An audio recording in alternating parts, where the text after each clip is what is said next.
This is so much fun. It's great coming to you. You don't know how much fun it is having Mel zip over all the way over from Europe, and I'm here in the United States.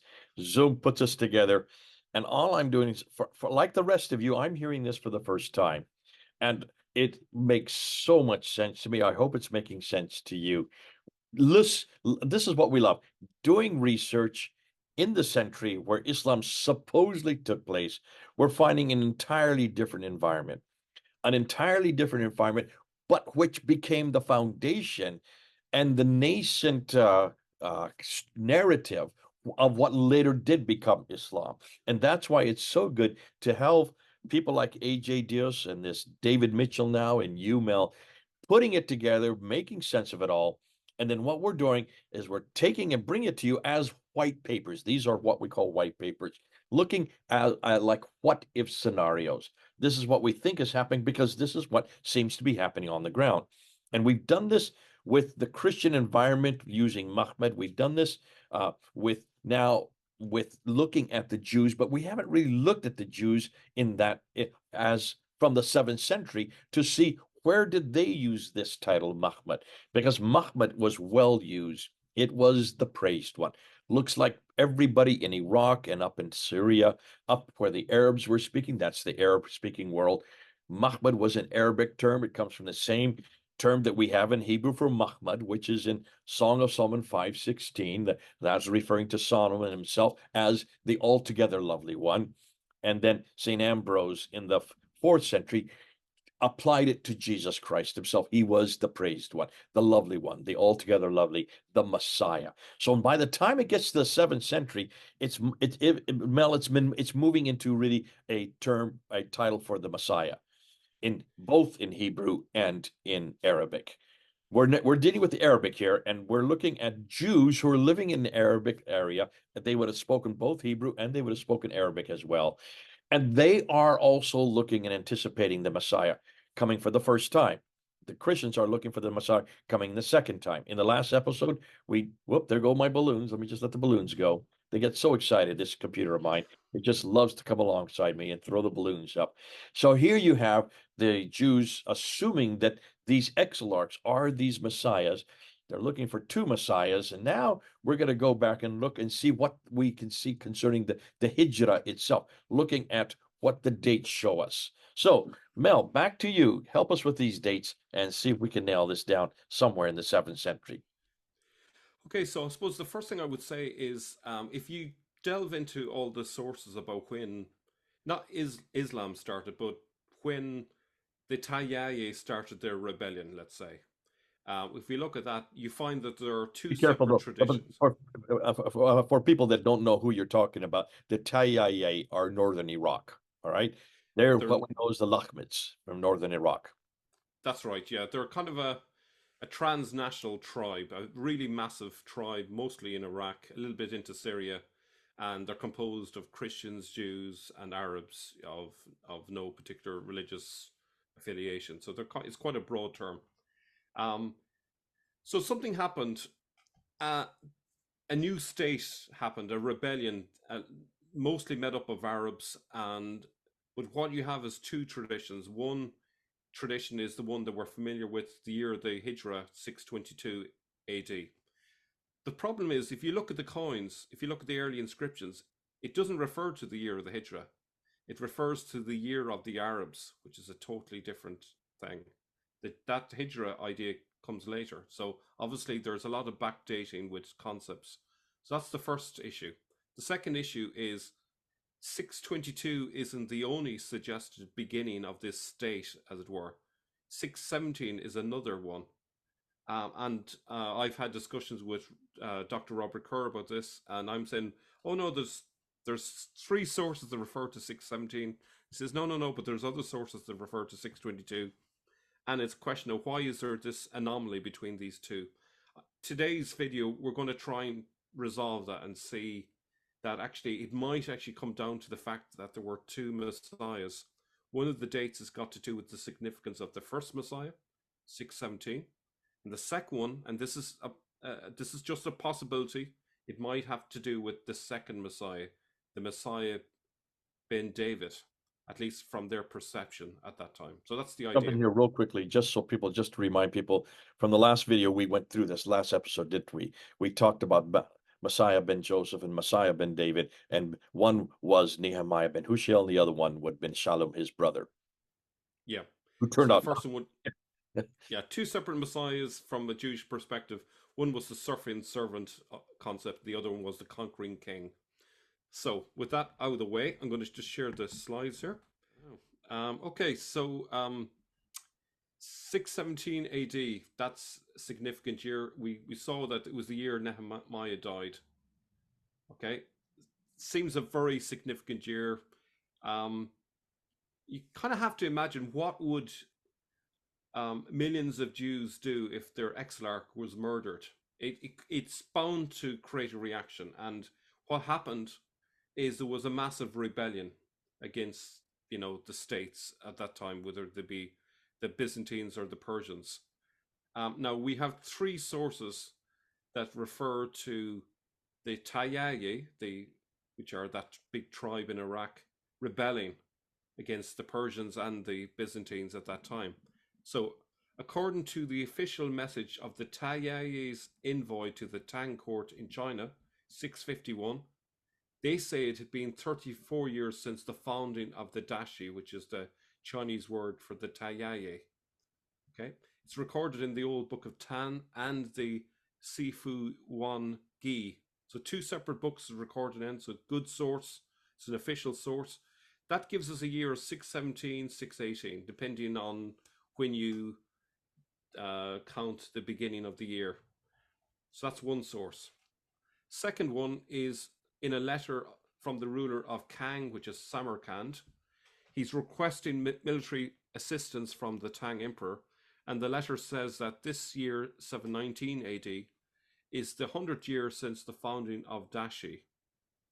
Due to discrepancies, again, we could say, depending whether it's spring or autumn, that could have a year of 617 or 618. So that's consistent, I would suggest, with that first source. Then we have a third source, which is from the Hispanic Chronicles 754, and it gives a similar year. It says 618, okay? The Saracens rebelled in 618, the 7th year of the Emperor Heraclius, and appropriated for themselves Syria, Arabia, and Mesopotamia, more through trickery than through the power of their leader Mahmed. Again, this Mahmed could be just their Messiah, the Messiah figure. And they devastated the neighboring provinces, proceeding not so much by means of open attacks as by secret incursions. Thus, by means of cunning and fraud rather than power, they incited all of the frontier cities of the empire and finally rebelled openly, shaking the yoke from their necks. Okay? So, I think that's solid evidence that at least some of the people of that time believed that 617, 618 was the beginning of it all. Now, we're not even looking at Islam yet. Islam is like 100, 200 years away. But this is the beginning of everything. They're kicking out the Byzantines, they're kicking out the Persians, they're doing something new here. They've got a Messiah that they're following, and they're really excited, and it's an apocalyptic time. And during apocalyptic times, what can typically happen is new religions are formed because you have now new religious leaders with new ideas. All of that kind of stuff can happen in the one go. Now, the second thing is to do with 622, and this part is speculative. So this is not factual in the sense of I'm throwing out an idea. I'm offering a suggestion for why 622 was also another year, the founding year. It doesn't quite match up with the 617, 618. So this is to do with the exilarch Shalom, who was the brother of Nehemiah ben Hushiel. When that rebellion happened, who was the person that was leading the Jews at that time? It was Shalom. Okay. Now, according to Ben Abramson and Joseph Katz, these are both Jewish writers, and they have a paper there. The name is there if people want to look it up. The distrust between the Jews and Husro reached its lowest point as the Jews said that Husro had acted treacherously and plotted the assassination of Nehemiah. There arose great discord between the allies, which ended in the deportation of many Jews to Persia. Shalom, Nehemiah's brother, was sold into slavery, or now I'm putting in simply deported because this sold into slavery, I put a big question mark. Is that really what happened, or was it something like that and they've exaggerated it? Until his redemption 10 years later. Now, it could be that Shalom was just simply either expelled from Jerusalem or deported, so it's not quite as strong as sold into slavery. Now, it also says that the Persians placed a certain Christian archpriest named Modestus over the city as governor. So Shalom had been governor.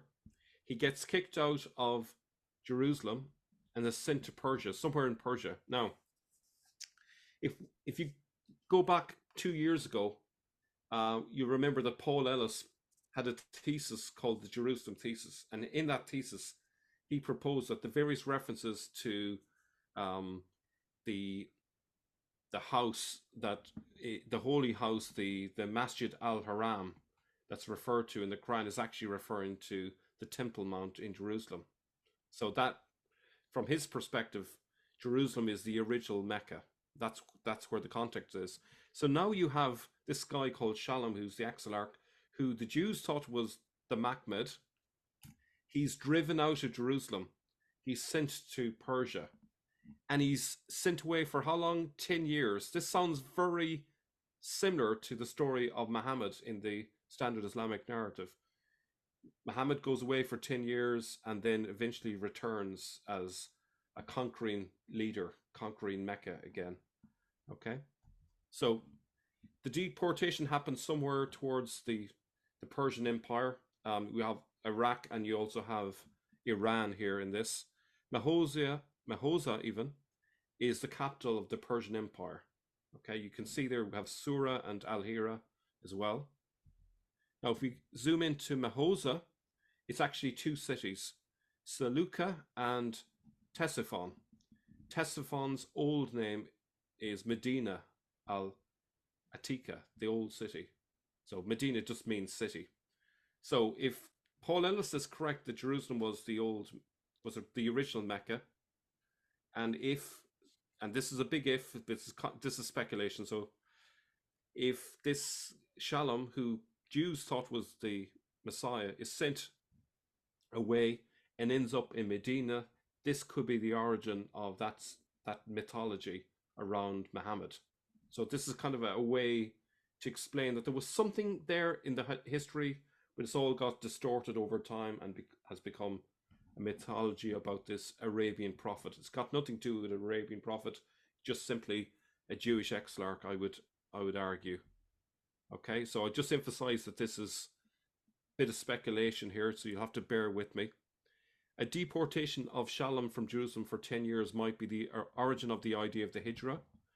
However, I couldn't find a date for when Shalom was exiled from Jerusalem and sent to Persia.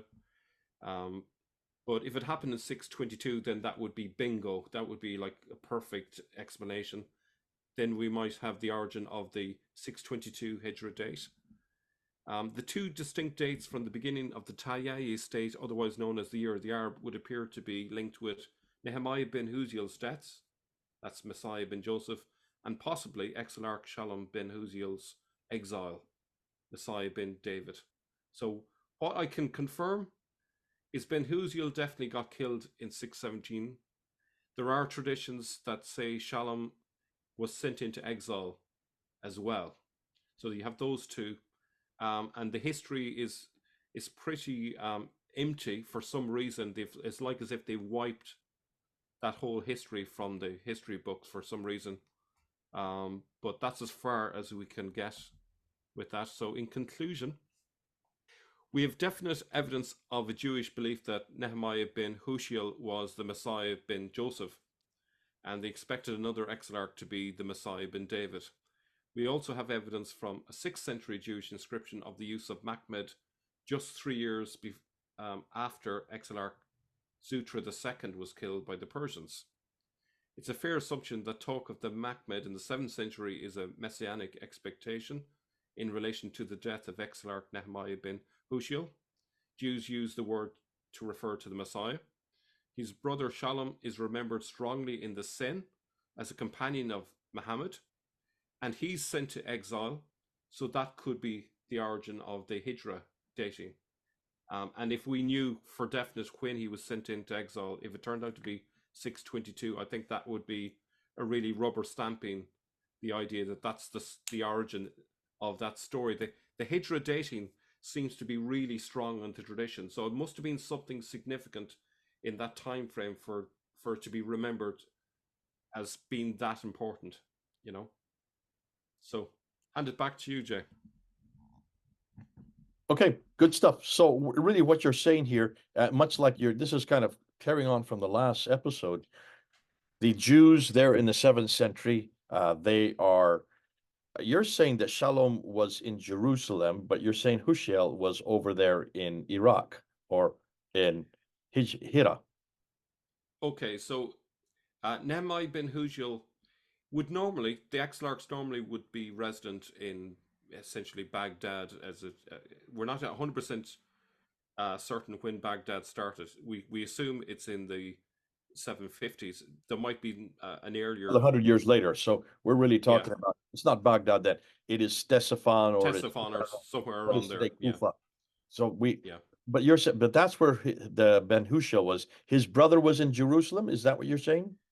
yeah. So what was unusual at that time was Nehemiah bin Hushiel would normally be resident over in Iraq, but the Persians had allowed him to become governor of Jerusalem because they had cooperated in the conquering of Jerusalem, and it's kind of like a reward for him in helping in that conquering of Jerusalem that he became the governor. Um, then his brother Shalom, he was deported to Persia. So I'm suggesting that that's the origin of the story of the Hijra. Hope that makes sense. Okay. All right. Yeah, we'll go with that. So we do have this whole context that we need to look at in the 7th century from a Jewish perspective. And that is these Messiah figures, these exilarchs, these rulers of the Jews who are in the diaspora. They're not in Jerusalem right now. They're way over in mostly Iraq. They are the ones who are seen as the coming Messiah. And in this case, two Messiahs. The one Ben Joseph, the other one Ben David. Ben Joseph would be the suffering Messiah, and then Ben David would be the conquering Messiah. So Ben Hushiel was the suffering one. He then is killed. I'm sure he is executed, which starts the rebellion of the Arabs. Now, the rebellion of the Arabs is significant because that's taking place there in Iraq. They're upset, and that would may be that why then the year of the Arabs, as it's well known, starts with that killing. Interestingly, you're also saying that in 622, Shalom, who is then going to be the one that takes over, he was sent into exile. That could be 622. May I suggest one other thing? That's Yeah, also, oh, there go the balloons. Let's wait for the balloons to go. May I suggest another thing? You remember that's also the year that Heraclius destroys the Persians, who have been the ones who have been dominating the Arabs, especially dominating the Jews. So could that also be 622, the year that they are rejoicing? That's the year of the Arabs because they're now free from the yoke of the Sassanids, the Persians. That's yeah, another possibility. absolutely. Yeah.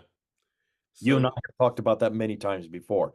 But yeah, irregardless, what we're looking at is we're trying to find historical references to these exilarchs who were seen as the rulers, who were seen as the Messiah figures, which is the word Mahmad, which is the Arabic the derivative for the Messiah in both Hebrew and also in Arabic. So this makes all the sense in the world. The Jews also have a Mahmad. The Christians have a Mahmad. Both of them are the Messiah figure. Both of them are known as the praised one or the lovely one, the Messiah, the altogether lovely. That's both in the Bible and also on the lips of the Jews there in the 7th century. Great stuff. We've put an awful lot into this. Mel, I want to thank you so much. Now, for the next episode, we're going to actually bring it all together, make sense of it all, so you can all use it in your own ministries. But until then, go ahead and put your comments down below. We want to see what you have to say. You can either agree or disagree. That's the beautiful thing about YouTube. and try to see if this makes sense from the paradigm from what you're coming up with and how this can be used in our ministry. Right. Mel, thanks so much. Thanks for being on board. Thanks for coming along. Can't wait for the next one, the last one. This is Jay and Mel. Over and out.